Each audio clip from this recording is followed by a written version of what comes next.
Tesla Model Y 2025 is alleged to be released in March.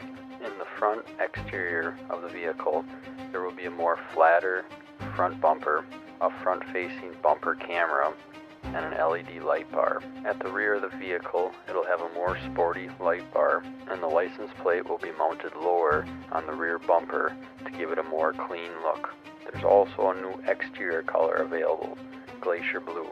Inside, you can see there are new lights that wrap around the dash and on the doors. There will also be an 8-inch touchscreen in the back for passengers' convenience. Looking at the performance, the rear-wheel drive will be 0 to 60 in 5.9 seconds. The all-wheel drive model will be 0 to 60 in 4.3 seconds.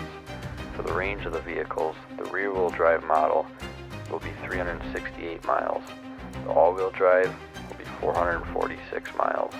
All of this can be yours for a starting price of $46,000.